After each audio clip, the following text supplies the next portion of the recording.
কিছু কি মনে পড়ছে তোমাদের এই ভিডিওটুকু দেখে? গত দুদিন আগে কিন্তু আমি এই ভিডিওটা শেয়ার করেছিলাম, আর আজকে এটার ফাইনাল পার্টটাও শেয়ার করছি। এখানে আমি প্রথমেই একটা সিঁদুর বানিয়ে নিয়েছি। জানোই তো, এর আগেও আমি কুনকি কেক বানিয়েছিলাম, তোমাদেরকে বলেছিলাম যে এই সিঁদুরটা আমি কীভাবে বানিয়েছি। তো ঠিক একইভাবে কিন্তু এই সিঁদুরটাও বানিয়ে নিয়েছি কুনকের ওপর ছড়িয়ে দেওয়ার জন্য। আর আগের দিনের ভিডিওটা যখন আমি শেয়ার করি তখনই তোমাদের বলেছিলাম যে এই কেকটার মধ্যে অনেক কিছু রয়েছে, অনেক কাজ করার রয়েছে। তো প্রথমেই আমি কিন্তু আমার কাস্টমার যে ফটোটা দিয়েছিল সেটা বসিয়ে দিয়েছি প্রিন্ট করে। এরপর রয়েছে আমার বানানো শাঁখাপলা রং করার পালা।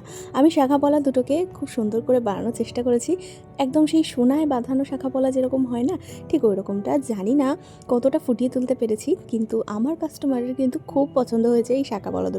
আমাকে কাস্টমার যে ফটোটা পাঠিয়েছিল সেখানে শুধু লাল আর সাদা এরকম চুড়ির মতন শাঁখাপলা বানানো ছিল, কিন্তু সেই শাঁখাপলাটাকে আমি যে সোনায় বাঁধানো শাঁখাপলা করে তুলেছি এটা আমার কাস্টমারের খুব ইউনিক লেগেছে।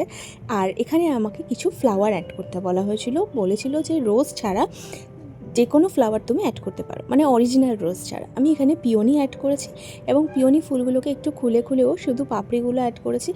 লুকটা আরেকটু চেঞ্জ হয়েছে এখানে এই কাজটা করার জন্য। এখানে তো সব কিছুই আমি ঠিকঠাক বানিয়ে ফেলেছিলাম, কিন্তু একটা জিনিসে একটু গড়বড় হয়ে গেছে। সেটা কি তোমরা খেয়াল করেছো? খেয়াল করোনি নিশ্চয়ই, আমি বলছি। এখানে যে পিকচারটা রয়েছে না, সেই পিকচারটাই কিন্তু আরেকটু বড় করে প্রিন্ট করালে জিনিসটা বেশ ভরট ভরট লাগতো। সামনের পিকচার দুটো একদমই ছোট লাগছে। এটা আমি কাস্টমারকে যখন বলি ততক্ষণে তাদের কেক তো কাটা হয়ে গেছে। পরে আমাকে জানায় যে এই ফটোটার দিকে তারা খেয়ালই করেনি যে ফটোটা ছোট লাগছে না বড় লাগছে, পুরো কেকটার লুকটাই তাদের খুব পছন্দ হয়েছে। আজকে ভিডিওটা যদি ভালো লাগে তাহলে অবশ্যই আমার পাশে থেকো, আর যারা এতদিন ধরে আমাকে সাপোর্ট করে গেছো তাদেরকে অসংখ্য ধন্যবাদ। বাই।